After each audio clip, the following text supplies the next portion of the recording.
Hi everybody, and welcome to my kitchen. I am in the kitchen today, lost. I don't know. I open a drawer. I don't know why I opened that drawer. This is like the typical day for me lately.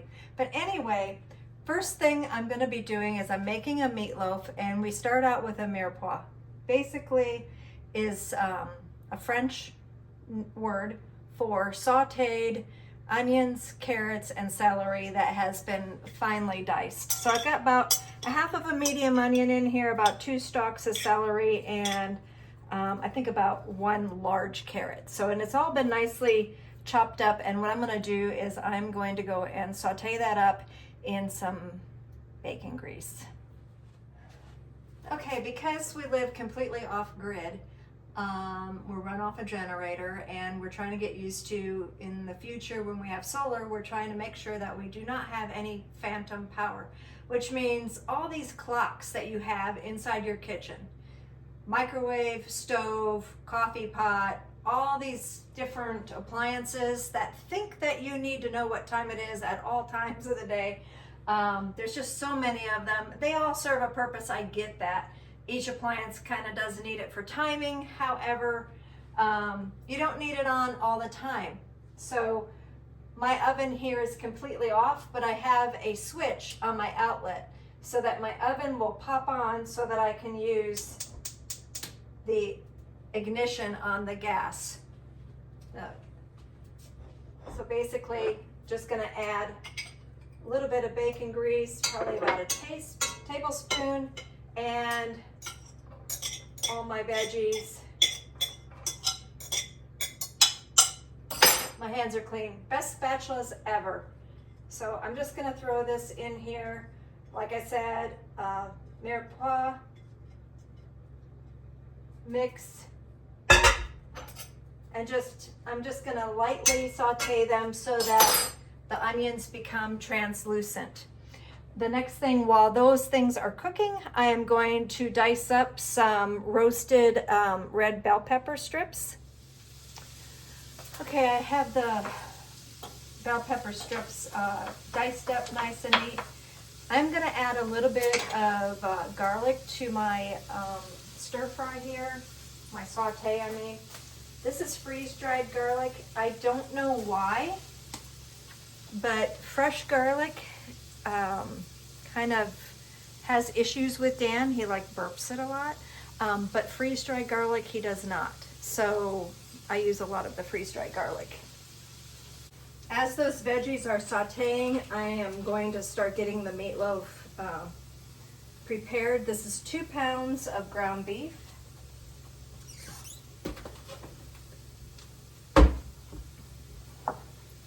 And I'm going to put in there about a half a cup of those roasted red peppers. I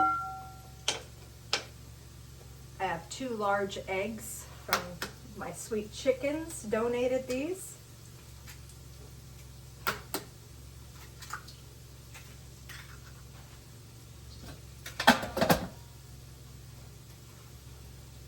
And I'm going to use probably about a cup of oatmeal. I'm just going to start mixing this together while I'm simultaneously stir frying my veggies.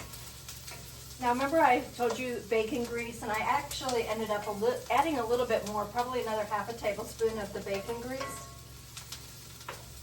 And this is just going to give it some really nice smoked flavor in the meatloaf.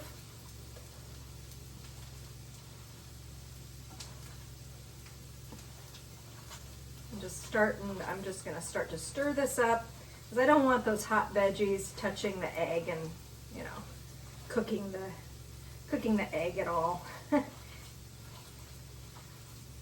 Let's start the mix.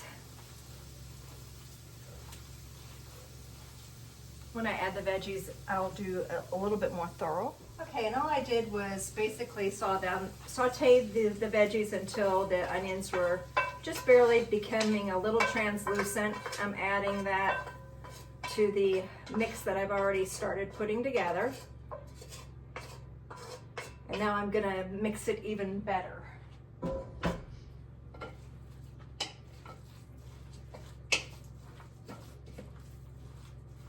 May need to wait till it cools down a little bit to get my hands in there. Let me see. Meat's cold enough. I like making enough. Tonight we have company, so this is like gonna be perfect. And then tomorrow for lunch, what we're gonna do with the meatloaf, because we're making enough so that we have leftovers. So tomorrow we're gonna take some fresh tortillas and we're gonna take the leftover meatloaf and use it inside of the tortilla. And then basically when the guys go hiking, what I'm going to do is take a small packet of ketchup and add it to the little burrito bag with them, and they're gonna have a meatloaf burrito. And the guys really, really enjoyed them. Don't ask me how I came up with that. One day, maybe there's a recipe on the internet for making a meatloaf burrito, but it's something I was like, you know, I have leftover meatloaf and you know, it's got all these goodies inside of it. Let me give it a try. And sure enough, they really, really liked it. Of course, you know, most men are meatloaf lovers to start with. And you know what? I think that all of these are gonna fit, that this will fit perfectly in just one of my loaf pans. I don't need to use both my loaf pans here. And what I like to do is I like to form it so that there's space for the grease, you know, any of the fats that come off of the burger will drip down to the side, not drip over.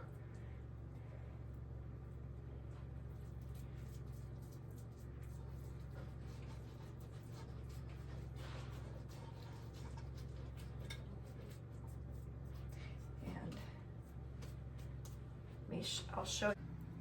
Okay, so here is the meatloaf in a Pampered Chef stoneware bread pan. Having to turn the oven back on again. Shoot, haven't made a gas run yet. Something I need to do.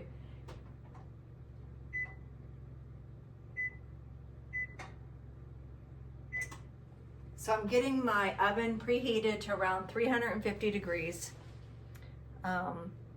For about, and I'm going to put this meatloaf in there covered for about 45 minutes, and then I'm going to uncover it and let it brown a little bit on the top.